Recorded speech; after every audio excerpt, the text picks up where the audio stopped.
I stood in the doorway of the church where my family was taking me on my last journey.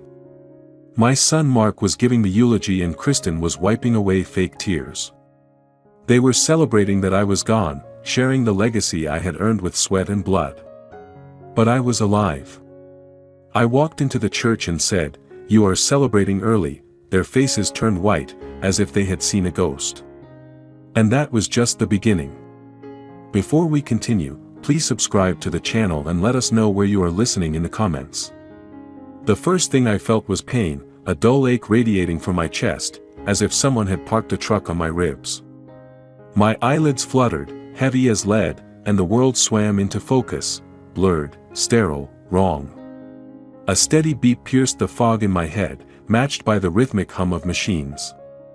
I was in a hospital bed, tangled in tubes and wires, the cold plastic of an A4 line biting into my arm. The air smelled of disinfectant, sharp and chemical, stinging my nostrils. I tried to move my fingers, but they twitched weakly, like a fish flopping on a dock. Where was I? What happened? I blinked, squinting against the fluorescent light overhead. A crack snaked across the ceiling, jagged like a lightning bolt frozen in plaster. My throat was dry, my tongue a useless lump.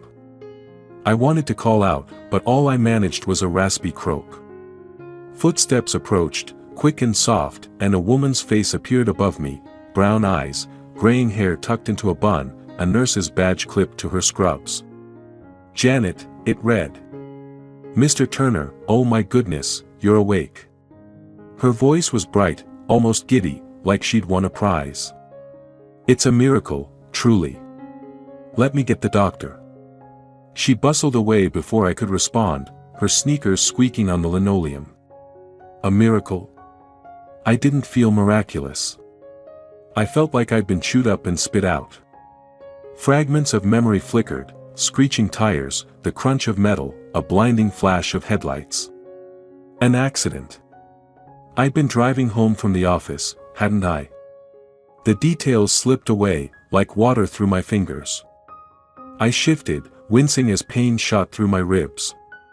My gaze drifted to the door of the room, heavy and beige, firmly shut. It felt like a wall between me and the world. Janet returned with a man in a white coat, his glasses perched on a thin nose. "Dr. Clark," he introduced himself, his voice clipped but kind. He checked the monitors, scribbled on a chart, and asked me questions I could barely answer. Name? Ronald Turner. Age? 62. Did I know what year it was? I guessed 2025, and he nodded, satisfied. My head throbbed, but I forced myself to focus. How long? I croaked, my voice barely audible. How long was I out? Dr. Clark hesitated, glancing at Janet. She stepped closer, her smile softening. 2 months, Mr. Turner. You were in a coma after the accident. We weren't sure you'd pull through. 2 months. The words hit like a punch. 2 months of my life, gone. I swallowed, my throat tight. My family, did they? I couldn't finish. I didn't need to. Janet's smile faltered, and she looked away, fussing with the A4 line. They've been informed, she said carefully, her tone too gentle, like she was handling glass. I'm sure they'll be here soon, now that you're awake. Informed. Not visiting. Not waiting by my bedside. My chest tightened, and it wasn't just the pain in my ribs. Mark, my son, my only child. I'd given him everything, his first car, his college tuition, a job at my company when he flunked out of his big plans. And Kristen, his wife, always smiling that sharp, calculated smile. Where were they? I gripped the bedsheet, my knuckles whitening. The door loomed in my peripheral vision, silent and unmoving. No one was coming through it. I closed my eyes, trying to piece together the accident. I remembered the rain-slicked road, the glow of Hartford streetlights, the sudden jolt of impact. A truck, maybe. The smell of gasoline, the sound of sirens. My truck, my old Ford, the one Mark always mocked for being ancient. Had he even checked on it? Had he checked on me? "Mr. Turner, you need rest," Dr. Clark said, adjusting a monitor. "Your vitals are stable, but you're still weak. We'll talk discharge soon, maybe in a day or two." I nodded, barely listening. Discharge. Home. I needed to get out of this sterile cage, back to my life. I asked for my phone, but Janet handed me a plastic bag with my belongings, wallet, keys, a cracked watch. The phone was dead, its screen dark. Another tether to the world, cut. Janet lingered, her hands clasped. "You're lucky to be alive," she said, her voice warm but tinged with pity. "Not everyone walks away from something like that." Lucky. I didn't feel lucky. I felt abandoned. My gaze drifted back to the door, its handle gleaming faintly under the fluorescent light. Beyond it was Hartford, my city, my home. Beyond it was Mark, Kristen, and whatever they'd been doing while I lay here, forgotten. I had to know why they hadn't come. I had to know what they were hiding. "I want to go home," I said, my voice steadier now. "Tomorrow." Janet frowned, but Dr. Clark nodded. "We'll see how you're doing in the morning. If you're stable, we can arrange it." I lay back, the pillow stiff against my neck. The machines beeped, a relentless reminder of my fragility. I stared at the door, willing it to open, willing Mark to walk through with some excuse, some reason. But it stayed shut, a silent barrier between me and the truth. My hand tightened on the bedsheet, the fabric rough under my fingers. 2 months, and no one came. The thought burned, sharp and cold, like a blade in my gut. By the time Janet returned to check my phone, I'd made up my mind.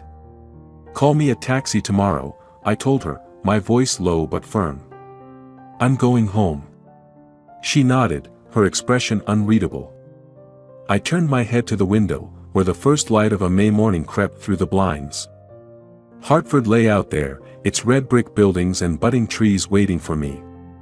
So did Mark. So did answers. I closed my eyes, the pain in my chest fading to a dull roar. Whatever waited at home, I'd face it. I had to. The taxi jolted to a stop, and I handed the driver a crumpled 20, my hands trembling from the effort of holding the bill. My legs wobbled as I stepped onto the curb, the spring air of Hartford filling my lungs with a mix of pollen and promise. My house stood before me, a 2-story colonial with red brick and white trim, the kind of place I'd built for a family that no longer seemed to care. The lawn was overgrown, dandelions choking the grass, and the mailbox sagged, stuffed with envelopes that spilled like forgotten secrets. 2 months, and no one had bothered to check. I gripped my plastic bag of belongings, wallet, keys, that cracked watch, and shuffled toward the porch. Each step sent a jolt of pain through my knees, a reminder of the coma's toll. The air smelled of lilacs from the neighbor's yard, sweet and mocking against the neglect of my own. I fumbled with the keys, the lock stiff from disuse. The door creaked open, a low groan that echoed in the empty foyer. Inside, dust coated the oak table where we used to eat Sunday dinners. A faint whiff of damp wood hung in the air, and I noticed the cat's bowl in the corner, empty and dry. Where was Rusty? Had Mark even fed him? I set the bag down, my chest tight, not from pain, but from the weight of absence. The living room was untouched, the couch cushions still dented from my last nap before the accident. But the silence was wrong, heavy, like the house was holding its breath. I crossed to the window, pulling back the faded curtains. Sunlight spilled in, illuminating motes of dust that danced like ghosts. My gaze fell on the front door again, its chipped paint a stark contrast to the polished brass handle. It felt like a gate to a life I no longer recognized. I was about to head upstairs when a sharp gasp snapped me back. Across the street, a figure stood frozen on her lawn, a bright yellow scarf fluttering around her neck. Marjorie, my neighbor for 20 years, stared at me like I was a specter. Her hand clutched her chest, and she took a shaky step forward, her voice trembling. "Ronald? Ronald Turner? You're alive." I frowned, stepping onto the porch. "Marge, what's wrong?" "Of course I'm alive." My voice sounded hoarse and used. The grass crunched under my shoes as I crossed the lawn toward her. She shook her head, her eyes wide. "But, they said you were dead. They're holding your memorial right now, at St. Luke's." Her words hit like a sledgehammer, and I stopped dead, my heart pounding. "Memorial? My memorial? What are you talking about?" I demanded, my voice sharper than I intended. "Who's they?" Marjorie wrung her hands, the scarf slipping to her shoulder. "Mark, your son. And Kristen. They organized it. Said you didn't make it after the accident." She hesitated, her gaze darting away. "Everyone's there, Ronald. The whole town." The world tilted. Mark. Kristen. My own son, my daughter-in-law, telling the world I was gone. I gripped the porch railing, my knuckles white. The spring breeze felt cold now, cutting through my thin hospital shirt. "They said I was dead." I repeated, my voice low, dangerous. Marjorie nodded, her lips trembling. "I'm so sorry, Ronald.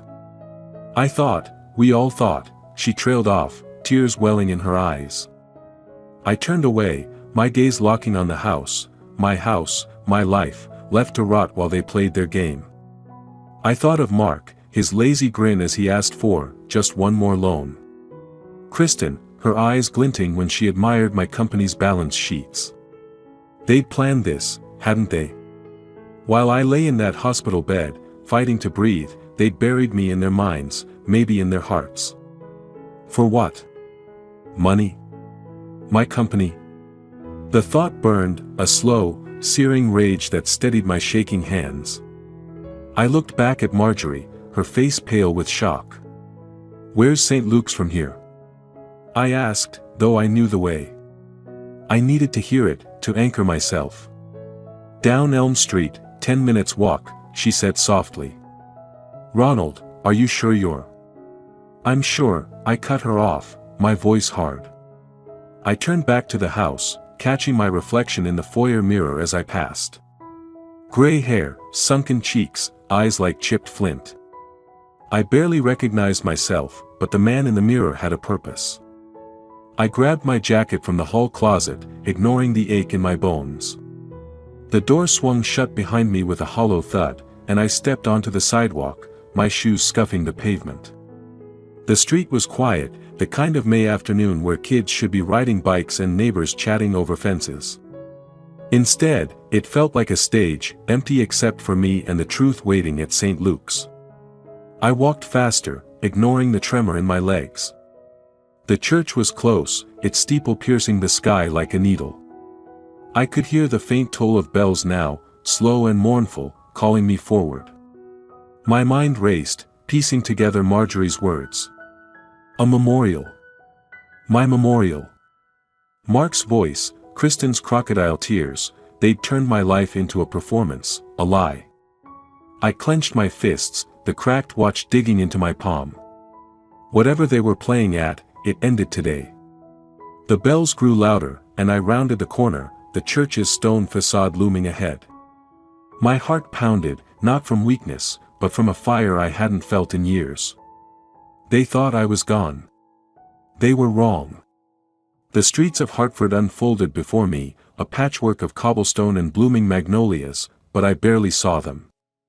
My legs ached, each step a reminder of the coma's theft, but I pushed forward, driven by a fury that burned hotter than the May sun.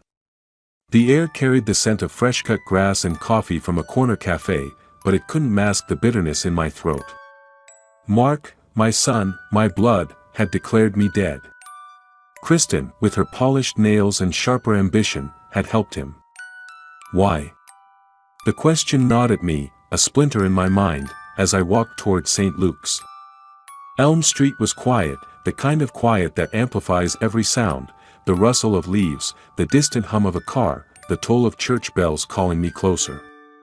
I passed the cafe where I used to buy Mark his Sunday lattes, back when he still bothered to show up for family time.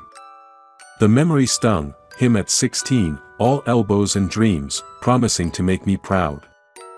I'd bought him his first car, a beat-up Chevy, and watched him grin as he peeled out of the driveway. I'd paid for his college, his business ventures, his failures. And now, a memorial. My fingers curled into fists, the cracked watch on my wrist ticking like a countdown. A man in a tweed cap shuffled past, his eyes widening as he caught my face. "Ronald Turner," he muttered, half to himself, then hurried away, his cane tapping the sidewalk. I froze, my pulse spiking. Did the whole town think I was a ghost? The thought fueled my steps, the church's steeple now visible above the trees. Its doors, tall and arched, loomed in my mind, a threshold to the truth. I crossed a small park, the same one where I'd pushed Mark on swings when he was small. Another memory surfaced, unbidden. Mark at 25, slouched in my office, asking for a loan. "Just seed money, Dad," he'd said, his eyes avoiding mine. "I've got a plan."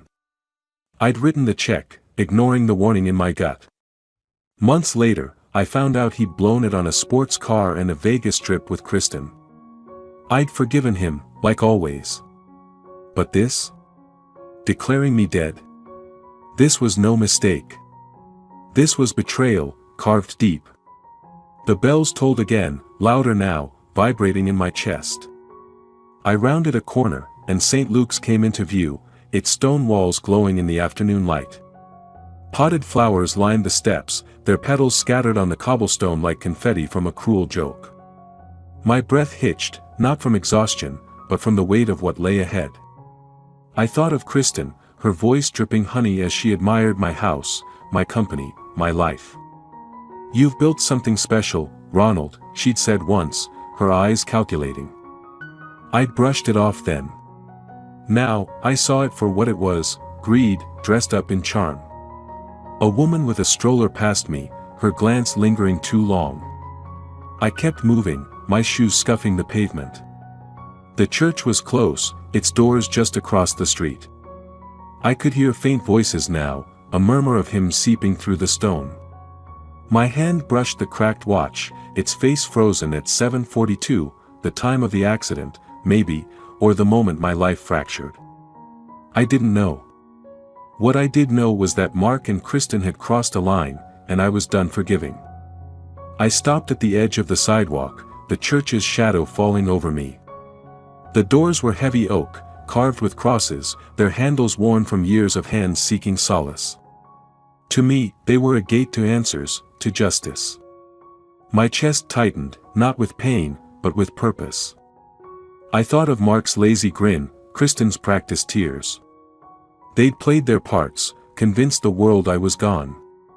But I wasn't. I was here, and they were about to learn what that meant. My hand reached for the door, the metal cool under my fingers.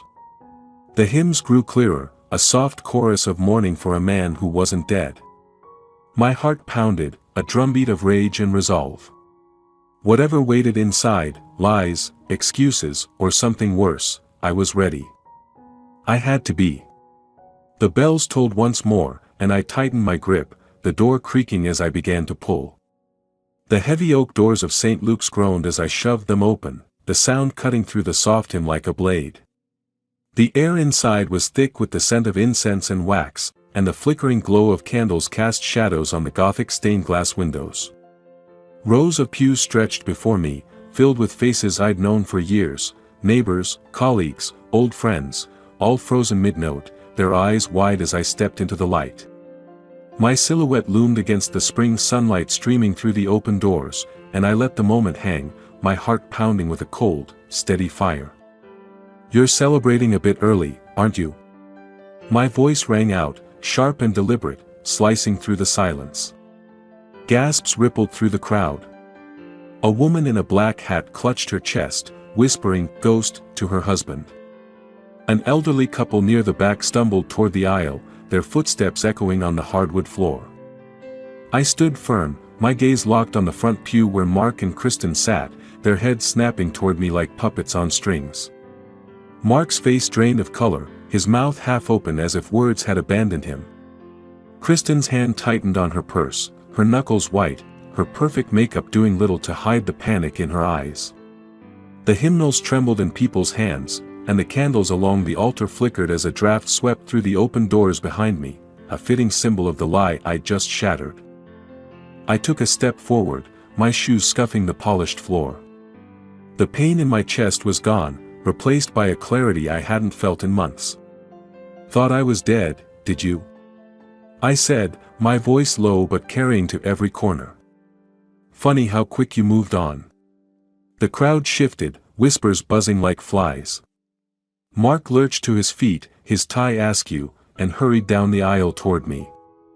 "Dad, what are you doing here?" he hissed, his voice a mix of fear and fury. He grabbed my arm, his fingers digging in, but I shook him off, my eyes never leaving his. Up close, I saw the sweat beading on his forehead, the way his jaw twitched. Guilty. The word burned in my mind. "Dad?" I repeated, loud enough for the front rows to hear. "You don't get to call me that. Not after this." I gestured to the church, the flowers, the framed photo of me on the altar, smiling, oblivious, taken from last Christmas. "You buried me, Mark. You and her." I nodded toward Kristen, who hadn't moved, her gaze darting like a trapped animal's. Mark's voice dropped, pleading now. "You don't understand. It was a mistake, okay? We thought." "A mistake?" I cut him off, my voice rising. 2 months in a coma, and you didn't even visit. But you found time to plan this?" I swept my arm toward the pews, the mourners, the lie. "What was it, Mark? The company? The house? My money?" The whispers grew louder, a tide of shock and judgment. Kristen stood, smoothing her dress with shaky hands, and started toward us, her heels clicking. "Ronald, please," she said, her voice syrupy but strained. "This isn't the place. Let's talk outside." I laughed, a harsh sound that echoed off the stone walls. "Oh, we'll talk, Kristen. But not on your terms." I turned back to Mark, my voice steady as steel. "I gave you everything. Your car, your education, your second chances. And this is how you repay me." Mark's eyes flicked to the crowd, then back to me. "You're making a scene," he muttered, his hand hovering near my elbow again. "Let's go. Now." I stepped back, out of his reach. "No. You don't get to control this. Not anymore." My gaze swept the church, taking in the stunned faces, the half-burned candles, the open doors still swaying slightly in the breeze. The truth was out, raw and ugly, and I felt it settle into me like a foundation. This was just the beginning. Kristen reached us, her smile tight. "Ronald, you're not well. You need rest." Her words were a performance, meant for the crowd, but I saw the fear in her eyes, the crack in her perfect facade. "I'm well enough to see what you've done," I said, my voice cold. "And I'm well enough to make sure everyone else sees it too." I turned to the crowd, raising my voice. "This isn't a memorial. It's a theft. And I'm not dead yet." A murmur of agreement rippled through the pews, and I caught a few nods, a few angry glances at Mark and Kristen. Mark's face reddened, and he grabbed my arm again, harder this time. "Enough," he snapped, pulling me toward the doors. I yanked free, my strength surprising even me. "You don't get to decide when it's enough," I said, my voice a low growl. I turned and strode toward the doors, the crowd parting like a sea. The spring air hit me as I stepped outside, the bells tolling once more, slow and heavy. Behind me, I heard Kristen's sharp whisper to Mark, the shuffle of feet, the rising tide of voices. "They'd try to spin this, to save face. Let them." I had the truth, and I had time. I started down the church steps, my mind racing. I needed answers, real ones, not their lies. Frank, my old friend and lawyer, would know where to start. He'd always warned me about Mark's spending, about Kristen's ambition. I should have listened.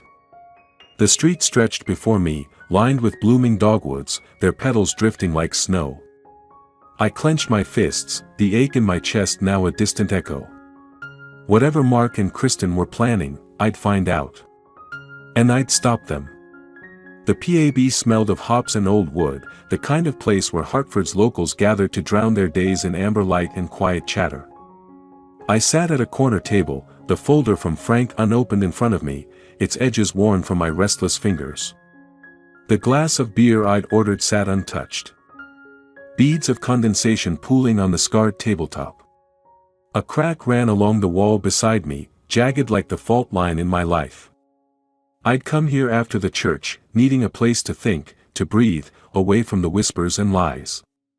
Mark's face, pale, sweating, flashed in my mind, and I gripped the table's edge, steadying the rage that threatened to spill over. The door creaked, and Frank walked in, his gray suit rumpled, his eyes heavy with the weight of bad news. He spotted me and nodded, sliding into the chair across from me with a sigh. "You look like hell, Ron," he said, his voice gruff but kind. He set a thick manila folder on the table, its weight thudding against the wood. Documents. Proof, maybe, of what I'd already begun to suspect. "Didn't sleep," I said, my voice low.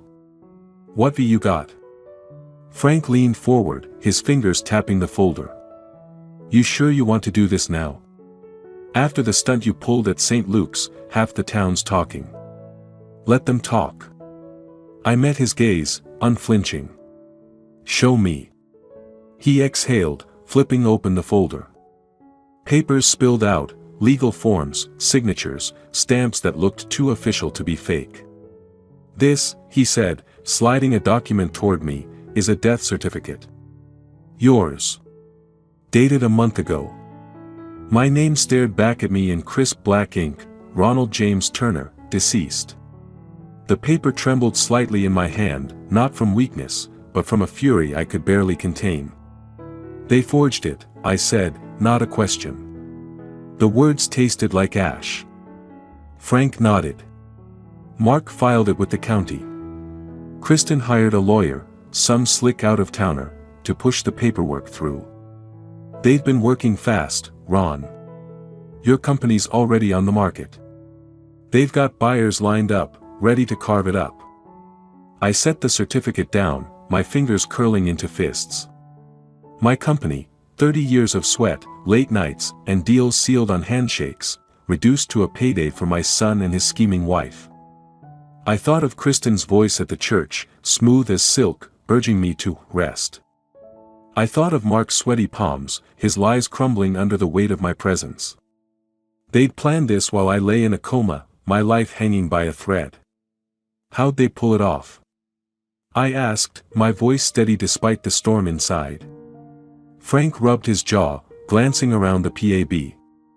The bartender was wiping glasses, oblivious, while a couple laughed softly at the bar.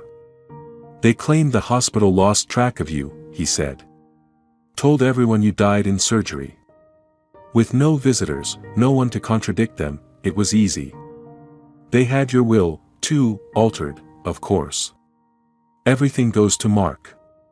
I laughed, a bitter sound that drew a glance from the bartender. "My will.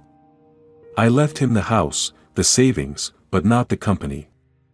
That was for," I stopped, the words catching. "For him to earn, I'd always thought. To prove himself. Instead, he'd stolen it." Frank leaned closer, his voice dropping.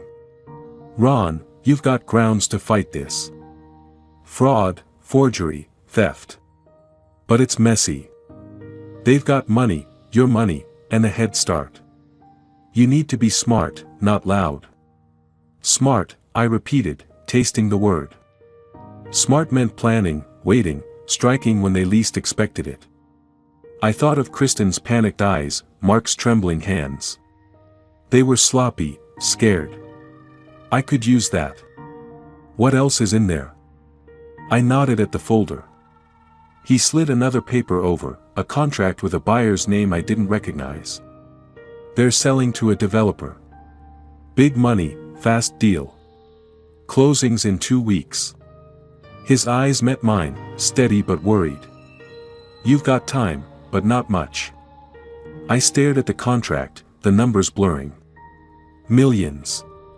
My life's work, sold off like a used car. I remembered bringing Mark to the office as a kid, letting him spin in my chair, promising him a future if he worked for it. Now, he'd taken it, with Kristen pulling the strings. Her ambition, her greed, it was clearer now. She wasn't just along for the ride. She was driving. What do I do? I asked, not because I was lost, but because I needed to hear it, to cement the path forming in my mind. Frank sighed. Get a lawyer, not me, someone cutthroat. File an injunction to freeze the sale. Prove you're alive, which, after today, won't be hard. He smirked faintly. But Ron, watch your back. They're desperate now. You've rattled them. I nodded, my fingers tracing the edge of the death certificate. It felt flimsy, a lie made of paper, but it had almost worked. Almost. I closed the folder, the thud final. Thanks, Frank. I'll take it from here. He studied me, his brow furrowed. Don't do anything stupid, okay? You're not as young as you used to be. I managed a grim smile. Stupid's their game, not mine. I stood, tucking the folder under my arm. The PAB's noise faded as I stepped into the night, the air cool against my skin. Hartford streetlights glowed, casting long shadows on the cobblestone. I walked, the folder heavy in my hands, each step sharpening the plan taking shape in my mind. Mark and Kristen thought they'd won. They were about to learn how wrong they were. The house was too quiet, the kind of silence that presses against your ears until you hear your own heartbeat. I sat at the kitchen table, the folder from Frank open before me, its papers spread like a map of betrayal. The death certificate, the contract, the forged will, they stared up at me, each one a cut deeper than the last. The old clock on the wall ticked, its rhythm steady but mocking, counting seconds I'd almost lost forever. The air smelled of dust and neglect, the curtains heavy with shadows. I ran a finger over the certificate, my name inked like a gravestone. Mark and Kristen had buried me on paper, and I felt the weight of that lie in my bones. I leaned back, my chair creaking. The house felt like a stranger's now, its corners hiding memories I wasn't ready to face. Mark's laughter as a boy, Kristen's polite smiles at family dinners, had it all been a performance? I thought of her, always watching, always calculating, her eyes lingering on the company's ledgers, the house's deed. She'd wanted this life, not me, not Mark. And Mark, too weak to say no, had followed her lead. The thought tightened my chest, but I pushed it down. No time for pity. Not now. The silence was suffocating, driving me out. I grabbed the folder and my jacket, stepping into the spring night. Hartford streets were alive with the hum of evening, crickets, distant car horns, the rustle of blooming trees. The PAB wasn't far, the same one I'd met Frank in, its neon sign buzzing like a beacon. I needed noise, people, a place to think without the ghosts of my past whispering in my ear. I pushed through the door, the scent of beer and fried food hitting me like a wave. The bar was half full, locals hunched over drinks, their voices a low murmur.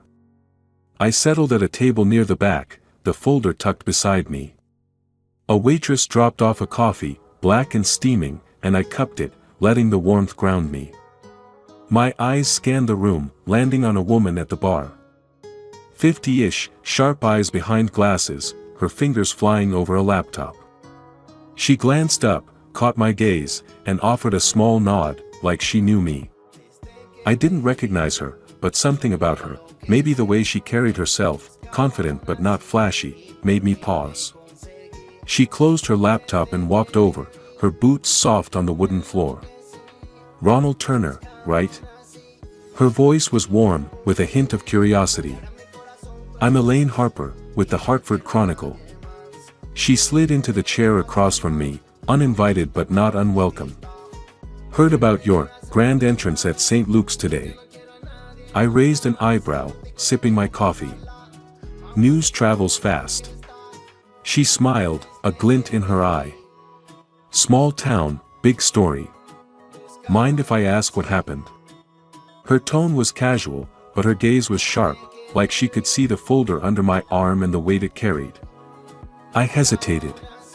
Trust was a luxury I couldn't afford, not after Mark and Kristen. But Elaine's eyes held no pity, no judgment, just a hunger for truth. I leaned forward, my voice low. "My son and his wife tried to bury me. Literally. They forged my death to sell my company." Her brows lifted, but she didn't flinch. "That's one hell of a family feud." She tapped her fingers on the table, thinking. "You've got proof?" I patted the folder. "Enough to start." Elaine leaned closer, her voice dropping. "I've been digging into some shady deals around town. Your son's name popped up, him and Kristen. They're not as clever as they think." She paused, studying me. "I can help, Ronald. I know people, records, ways to expose this without you getting burned." I sat back, weighing her words. A journalist. Risky, but maybe exactly what I needed. Someone to shine a light on Mark and Kristen's lies, to make them squirm. "Why help me?" I asked, my tone blunt. "What's in it for you?" She shrugged, a wry smile tugging her lips. "A story. Justice. Pick one." She reached into her bag, pulling out a business card and sliding it across the table. "Think it over. But don't wait too long. People like them don't stop." I took the card, her name printed in crisp black letters. Elaine Harper, senior reporter. I thought of Frank's warning, "Be smart, not loud." Elaine could be the smart move, the ally I hadn't expected. Her hand brushed the folder as she stood, a small gesture but heavy with promise. "Call me," she said, then headed back to the bar, leaving me with my coffee and a spark of something new. Hope, maybe. I left the PAB, the night air cool against my face. The folder felt lighter now, its contents a weapon instead of a wound. I walked home, Elaine's card in my pocket, her words echoing. Expose them. I could do that. I would. Back in my kitchen, I set the card on the table, next to the phone. Frank needed to hear this, to know I wasn't alone anymore. I picked up the receiver, my fingers steady, and started to dial. The office smelled of stale coffee and ink, a cramped space on the second floor of a Hartford brownstone where Frank had practiced law for decades. I pushed through the glass door, the folder of evidence heavy under my arm, its papers creased from my grip. My steps were steadier than they'd been in weeks, each one fueled by a purpose that drowned out the ache in my bones. The receptionist, a young woman with a tight bun, glanced up and nodded me toward Frank's office. I didn't pause. Time was a luxury I didn't have. Frank sat behind a cluttered desk, stacks of papers teetering like miniature skyscrapers. A single lamp cast a warm glow, catching the dust motes drifting in the air. He looked up, his glasses slipping down his nose, and gestured to a chair. "You're early, Ron. That's a first." His tone was light, but his eyes were serious, scanning the folder as I set it down with a thud. "No point waiting," I said, easing into the chair. The leather creaked under me, worn but solid, like the man across the desk. They'd had enough of a head start. Frank opened the folder, his fingers flipping through the forged death certificate, the sale contract, the altered will. He let out a low whistle. "This is a mess, but it's our mess now. We can file an injunction to freeze the company sale. Prove you're alive, and you've already made a scene about that, and their whole house of cards collapses." He pulled out a legal form, the paper crisp and official. "Sign this, and I'll get it to the courthouse by noon. I took the pen he offered, its weight grounding me. The nib scratched against the paper, each stroke a reclaiming of what was mine. My company, my life's work, built from nothing but grit and long nights. I thought of Mark, his lazy grin as he asked for just one more favor, and Kristen, her eyes glinting at the sight of my ledgers. They tried to steal it all. My hand steadied, the signature bold and final. Ronald J. Turner. Not dead. Not defeated. Frank gathered the papers, tucking them into a briefcase. This'll hit them hard, Ron. But they won't go quietly. Mark's got your money to burn, and Kristen's got ambition to spare. Expect a fight. Let them fight, I said, my voice low, cold. They started this. I'm finishing it. He nodded, a faint smile tugging his lips. That's the Ron I know. Just, don't do anything rash. We're playing chess, not checkers. I leaned back, the chair creaking again. Chess. I could do that. I'd built a business by outsmarting competitors, reading people, knowing when to push and when to wait. Mark was sloppy, Kristen paranoid. I'd use that, turn their weaknesses into my moves. The folder sat between us, its contents a weapon now, not a wound. Documents, Frank had called them. To me, they were justice, inked and binding. My phone buzzed, the screen lighting up with Mark's name. I stared at it, my pulse quickening. Frank raised an eyebrow. You gonna answer that? Might as well. I hit accept, holding the phone to my ear. What do you want, Mark? His voice came through, sharp and unsteady. What the hell are you doing, Dad? Freezing the sale. You're ruining everything. The panic was raw, unfiltered, and it sent a grim satisfaction through me. Ruining everything? I echoed, my tone calm, cutting. You buried me, Mark. Forged my death, tried to sell my company. You don't get to talk about ruin. He sputtered, words tripping over each other. It wasn't like that. We thought you were gone, we were just. Save it, I snapped, my voice like a whip. You made your choice. Now live with it. I hung up before he could reply, the silence that followed heavy but sweet. His fear was proof I'd struck first, and struck well. Frank watched me, his expression unreadable. Feel better? Not yet, I said, standing. But I will. I tucked the folder under my arm, its weight a reminder of the fight ahead. Let me know when the injunction's filed. He nodded, already reaching for his phone. You'll hear from me by tonight. I left the office, the spring air hitting me as I stepped onto the street. Hartford buzzed around me, cars honking, trees budding, life moving on. My phone buzzed again, a text this time. Kristen. I didn't read it, not yet. Whatever she had to say could wait. I had a plan, allies, a path. The PAB wasn't far, and Elaine would be there, ready to dig deeper. I started walking, the folder secure, my steps firm despite the tremor in my legs. Mark and Kristen thought they'd outsmarted me. They were about to learn how wrong they were. The PAB was alive with the clink of glasses and the low hum of conversation, the air thick with the scent of fried potatoes and spilled beer. I sat in a corner booth, the wooden table scarred from years of careless hands. My phone glowed in the dim light, Kristen's post staring up at me like a taunt. Our family is heartbroken, she'd written, her words dripping with fake tears. Ronald's health has been fragile since his accident, and his recent behavior shows he's not himself. We ask for privacy as we care for him. A string of sad emojis followed, and the comments, dozens of them, piled on. Poor Kristen, one read. He must be delusional, said another. My fingers tightened around the phone, the plastic creaking. They were painting me as unhinged, a sick old man lashing out. Clever. Cruel. I set the phone down, my jaw clenched.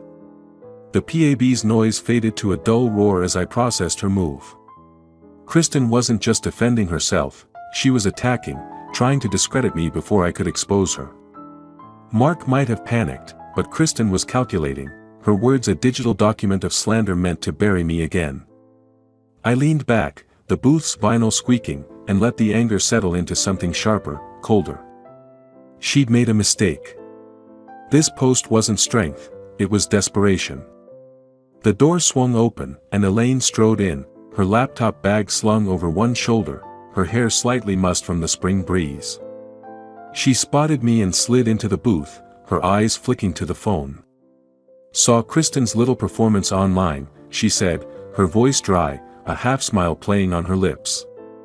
"She's practically begging for sympathy. It's pathetic." "Pathetic, but dangerous," I said, sliding the phone toward her. "She's trying to turn the town against me. Make me look crazy." Elaine skimmed the post, her smile fading to a smirk. "This is what panic looks like, Ronald. She's scared. You froze the sale, showed up at the church, she knows she's losing control." She opened her laptop, the screen casting a pale glow on her face. "I did some digging. Mark's hired a lawyer, some hotshot from Boston. They're filing to contest the injunction, claiming you're not competent to manage your affairs." I let out a bitter laugh. "Competent? I built that company from nothing while Mark was blowing my money on sports cars." "Exactly." Elaine's fingers tapped the keyboard. "Pulling up a file. Their case is weak, forged documents don't hold up in court, especially with you walking around, very much alive. But they're betting on public opinion. Kristen's post is step 1, make you the villain, them the victims." I stared at the phone, Kristen's words glowing like a beacon in the dark. "A document, in its own way, as false as the death certificate. So what's our move?" I asked, leaning forward. Elaine's eyes gleamed. "We hit back, but smarter. I've got contacts at your company, employees who've seen Mark's management up close. They're not happy. We get their statements, build a paper trail of his fraud. Pair that with the documents Frank's filing, and Kristen's sob story falls apart." She paused, her voice softening. "You're not alone in this, Ronald. People want the truth." I nodded, the weight in my chest easing slightly. Elaine was a lifeline, her confidence infectious. I thought of Mark's trembling voice on the phone, Kristen's calculated tears.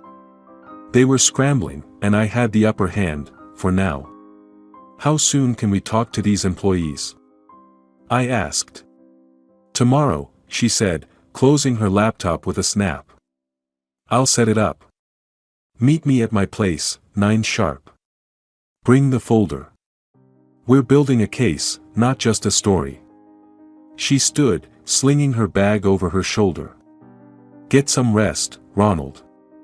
You'll need it." I managed a grim smile. Rest is overrated. I watched her go, the PAB's noise swelling around me. The phone sat on the table, Kristen's post still open, a challenge I'd meet head-on. I flipped it face down, the screen going dark, and stood, my legs steadier than they'd been in days. The spring night waited outside, Hartford streets quiet under a canopy of stars. I stepped out, the cool air brushing my face, and started walking. Tomorrow, Elaine and I would strike again. I could feel it, the tide turning, the truth clawing its way free. Elaine's house was a small Victorian on the edge of Hartford, its porch sagging under the weight of potted plants and thyme. I knocked, the folder of documents tucked under my arm, its edges worn from handling. The door swung open, and Elaine greeted me with a quick smile, her glasses perched on her nose. "Come in, Ronald. Coffee's on." The air inside smelled of roasted beans and old books, a warm contrast to the crisp May morning. Her living room was cluttered but cozy, shelves stuffed with novels, a tabby cat curled on a sunlit cushion, a lamp casting soft light over a worn oak table. We settled at the table, papers spread between us like a battle map. Elaine's notebook was open, her pen scratching notes as she outlined our plan, a newspaper article to expose Mark and Kristen's fraud, backed by hard evidence. I set the folder down, its contents, forged certificate, contract, witness names, a growing arsenal. Documents, again, but this time mine, not theirs. They felt like keys now, unlocking the truth I'd been denied. Elaine sipped her coffee, the mug steaming in her hands. "We've got the legal side with Frank," she said, her voice steady, "but this article will hit them where it hurts, their reputation. Kristen's built her whole life on appearances. We tear that down," she cracks. Her eyes met mine, sharp with determination. "You ready to play dirty?" I nodded, a faint smile tugging my lips. Dirtier than they did. I thought of Kristen's post, her lies glowing on my phone screen last night. She'd tried to bury me in public opinion, but Elaine was right, reputation was her weakness, and we'd exploit it. We started with a call to Joe, a foreman at my company who'd been with me for 20 years. Elaine put her phone on speaker, and Joe's gravelly voice filled the room. "Mark came in a month ago," he said, his tone heavy with disgust. "Told us you were gone, said he was taking over. Wanted me to sign off on some sale papers. I refused, didn't feel right. He got real pushy, Ronald. Threatened my job." I leaned forward, my hands clenched. "You didn't sign?" "Nope," Joe said. "Told him to shove it. Few others did too. We knew something was off." He paused, his voice softening. "Glad you're back, boss. We need you." The words hit harder than I expected, a reminder of the loyalty Mark had betrayed. I glanced at Elaine, who was scribbling notes, her pen flying. "Thanks, Joe," I said, my voice steady despite the knot in my chest. "We'll make this right." We hung up, and Elaine grinned, tapping her notebook. "That's gold, Ronald. Joe's statement, plus the documents, paints a clear picture. Mark coerced employees, forged your death, it's fraud, plain and simple." She pulled a letter from the folder, one I hadn't noticed before, its letterhead from a Boston law firm. "Found this in my records. Mark's lawyer sent it to your company, pressuring the board to approve the sale. Sloppy. It's practically an admission." I took the letter, its paper crisp under my fingers. Another document, another nail in their coffin. "How'd you get this?" I asked, raising an eyebrow. Elaine winked. "I've got my ways. Let's just say I know people who owe me favors." She leaned back, her coffee mug empty now. "This article's coming together. We've got Joe, the letter, Frank's injunction. One more witness, and we're ready to print." I felt a spark, not just of hope, but of something fiercer, certainty. Elaine wasn't just an ally, she was a partner, her warmth and wit pulling me from the dark. I thought of Mark's trembling voice, Kristen's panicked post.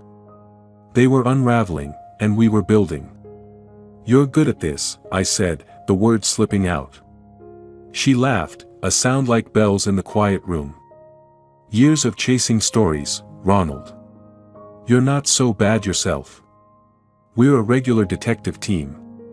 Her cat leapt onto the table, nudging my hand, and I scratched its ears, the normalcy grounding me. We worked late, the lamp's glow steady as the hours ticked by. Elaine drafted the article's opening, reading bits aloud, sharp, damning, true. I added details, memories of my company's early days, the sweat and pride Mark had never understood. The folder grew, Joe's statement now joined by notes from another employee, a secretary who'd overheard Kristen's calls to the buyer. Each word was a brick in the wall we were building, solid and unshakable. As midnight neared, Elaine yawned, closing her notebook. "We'll finish tomorrow, get this to my editor by noon. It'll hit the stands the day after." She stood, stretching. "Go home, Ronald. You've earned a break." I gathered the folder, its weight familiar now, comforting. "Not sure I know what a break is anymore," I said, but I smiled, the first real one in weeks. I stepped onto her porch, the night sky above Hartford dotted with stars, the air cool and sharp. The article was close, the truth closer. I started down the street, Elaine's words echoing in my mind. One more day, and Mark and Kristen would face the consequences. I was ready. The newspaper lay on my doorstep, folded neatly, its edges damp from the morning dew. I bent to pick it up, my fingers brushing the rough paper, the faint scent of ink sharp in the cool May air. The headline screamed in bold black letters, "Local businessmen betrayed, son and daughter-in-law exposed in fraud scandal." Elaine's name sat below it, her byline a badge of truth. My heart thudded, not with fear, but with a quiet triumph. This was it, the moment Mark and Kristen's lies crumbled for all of Hartford to see. I carried the paper inside, the floorboards creaking under my steps. The kitchen was dim, the old clock ticking steadily, its rhythm a reminder of time reclaimed. I spread the paper on the table, the ink smudging my fingertips as I read. Elaine had woven a damning story, the forged death certificate, Mark's coercion of employees, Kristen's secret calls to buyers. Joe's testimony was there, raw and honest, alongside the Boston lawyer's letter, its words twisted into evidence of guilt. Each sentence was a brick in the wall we'd built, solid and unyielding. I leaned back, a smile tugging my lips. They'd tried to bury me. Now, they were the ones exposed. I pulled on my jacket and stepped outside, the newspaper tucked under my arm. Hartford buzzed with spring life, dogwoods blooming, kids biking down Elm Street, the air sweet with lilac. I walked toward downtown, my legs stronger now, each step lighter than the last. At the corner cafe, a cluster of locals hunched over their own copies of the paper. Their voices low but urgent. "Can you believe it?" one woman muttered, her glasses slipping. "That Kristen, acting all high and mighty, and for what? Money?" Her friend shook her head, glancing my way. Our eyes met, and she nodded, a small gesture of respect. I nodded back, my chest swelling. Further down, at the flower shop, old Mrs. Carney stood behind the counter, her hands busy with roses. She spotted me and waved me in, her smile wide. "Ronald Turner, you're a sight for sore eyes," she said, wiping her hands on her apron. "Read that article this morning. You showed M, didn't you?" She reached across the counter, squeezing my arm. "Proud of you, dear. Always knew you were tougher than they thought." "Thanks, Mrs. Carney," I said, my voice steady but warm. Her words settled into me, a balm after months of betrayal. I left the shop, the newspaper feeling heavier now, not with weight, but with meaning. A document, in its own way, the final one, inked with truth. I found Elaine in the park, sitting on a bench under a budding magnolia, a fresh copy of the paper in her hands. She looked up as I approached, her grin sharp and satisfied. "Well, if it isn't Hartford's own Lazarus," she teased, folding the paper. "You see the buzz out there? Town's eating this up." I sat beside her, the bench cool against my legs. Couldn't miss it. Mrs. Carney practically threw me a parade. I handed her my copy, the headline catching the sunlight. "You did good, Elaine. Better than good." She shrugged, but her eyes sparkled. "Just doing my job. Though I'll admit, nailing those two felt personal." She leaned closer, her voice dropping. "Heard from my editor, the story's going viral. Even the Boston papers might pick it up. Mark and Kristen are done, Ronald. Socially, legally, all of it." I nodded, the weight of her words sinking in. Done. The word felt final, but I knew better. People like Mark and Kristen didn't vanish quietly. I thought of their faces in the church, pale and panicked, and wondered what they were plotting now. "They'll try something," I said, my tone calm but certain. "They always do." "Let em try," Elaine said, her grin fierce. "We've got the truth, and half the town on your side. They're out of moves. She stood, brushing petals from her coat. Come on, let's grab coffee. Celebrate a little. I followed her, the park alive with birdsong and soft breezes. Hartford felt different today, not just a backdrop but a witness, its streets carrying the story we'd told. We passed a newsstand, the article's headline plastered across every copy, and I felt a surge of pride, not just for me, but for Elaine, for Joe, for everyone who'd stood up. The newspaper was more than paper now, it was proof, a document of justice. Back home, I set the paper on the table, its edges curling slightly. The phone rang, the screen flashing Mark's name. My pulse quickened, but not with fear, with readiness. I picked up the receiver, holding it loosely, and stared out the window at the spring dusk settling over Hartford. Whatever he had to say, I was prepared. The truth was out, and I was no longer the man they tried to erase. The knock came sharp and hesitant, like a thief unsure of the lock. I crossed the foyer, the floorboards creaking under my weight, and opened the door. Mark and Kristen stood on the porch, their faces pale under the dim glow of the street lamp. Mark's tie was loose, his shirt wrinkled, as if he'd slept in it. Kristen's hair, usually perfect, hung in limp strands, her designer coat creased.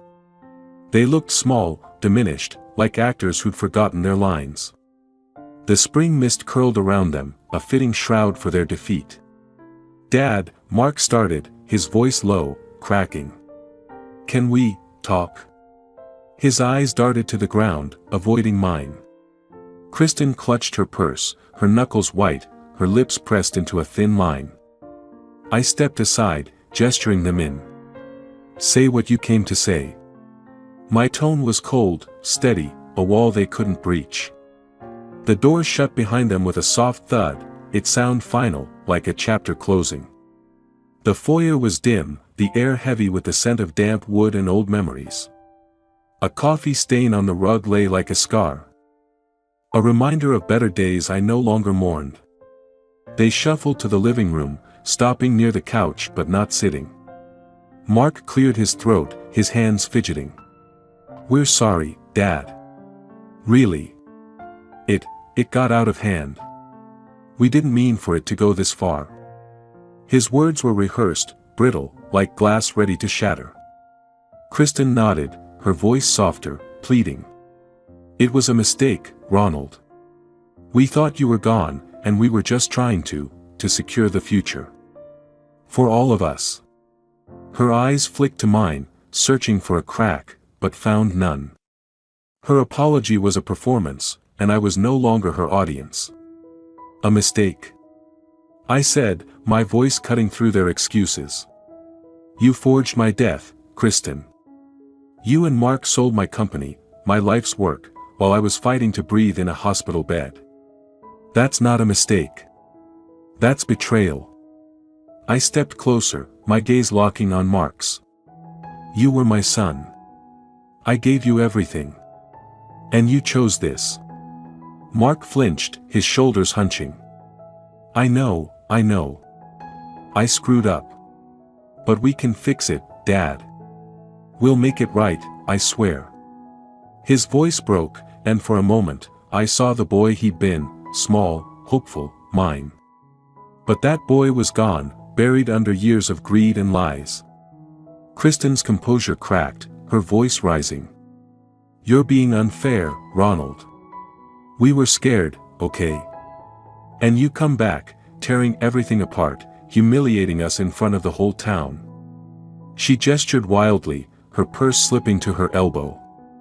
"You could have talked to us, but no, you had to play the hero."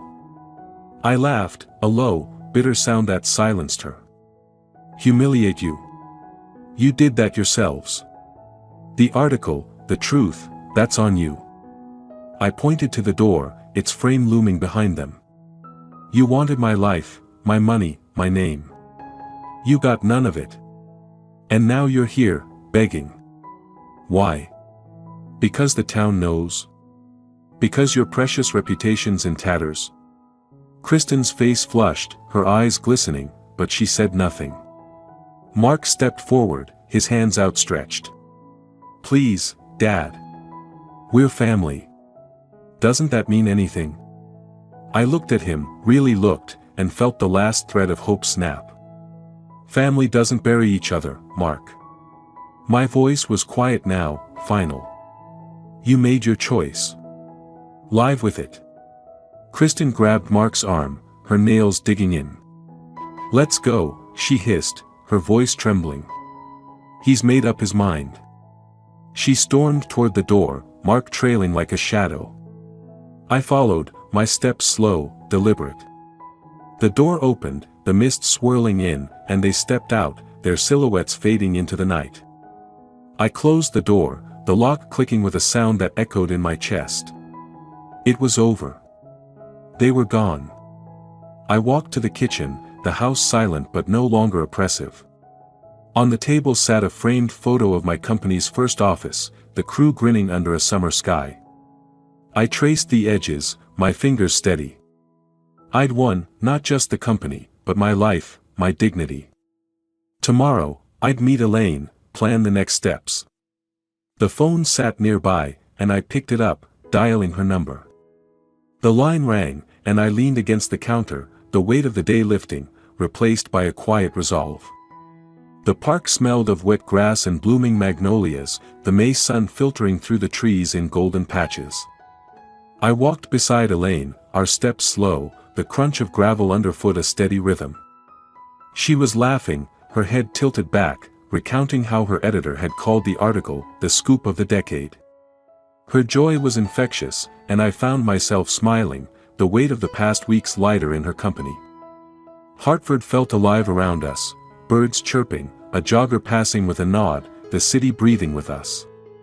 You should have seen the newsstand this morning, Elaine said, her eyes bright behind her glasses. Papers gone in an hour. You're a local legend, Ronald. She nudged my arm, her sleeve brushing mine.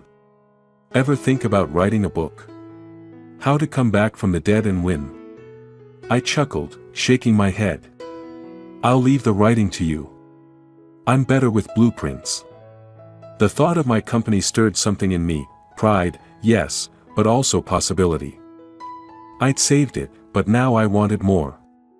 Growth, new projects, a legacy that wasn't just about survival. Elaine stopped by a bench, her expression softening. Seriously, though, you should speak at the community center next month. Tell your story. People need to hear it, especially the women who've been through their own betrayals. Her voice was earnest, her belief in me a quiet strength. I hesitated, the idea daunting. Me, a speaker. But her faith was a spark, and I nodded. All right. But only if you're there to make sure I don't ramble. Deal, she said, grinning. We started walking again, the park opening to a view of downtown Hartford, its red brick buildings glowing in the light. My company's office was there, a modest 3-story structure I'd built from nothing. I felt a pull to see it, to stand in its halls again. Let's stop by the office, I said, glancing at Elaine. Feel like a detour? She raised an eyebrow but nodded. Lead the way, boss. The walk was short, the city's hum growing louder as we neared the business district. My office stood at the corner of Main and Cedar, its glass doors catching the sun like a mirror.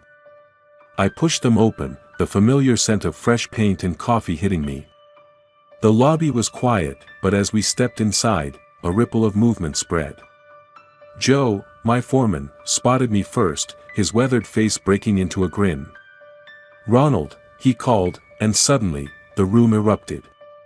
Employees gathered, their voices overlapping, secretaries, builders, even the new intern I'd barely met.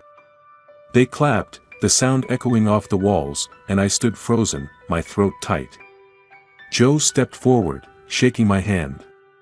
Welcome back, boss. We never doubted you. His grip was firm, his eyes steady, and I felt the weight of their loyalty settle into me. Thanks, Joe, I said, my voice rough but clear. All of you. This place, it's ours again. The applause swelled, and Elaine clapped too, her smile wide. I caught her eye, grateful for the friend who'd helped make this possible.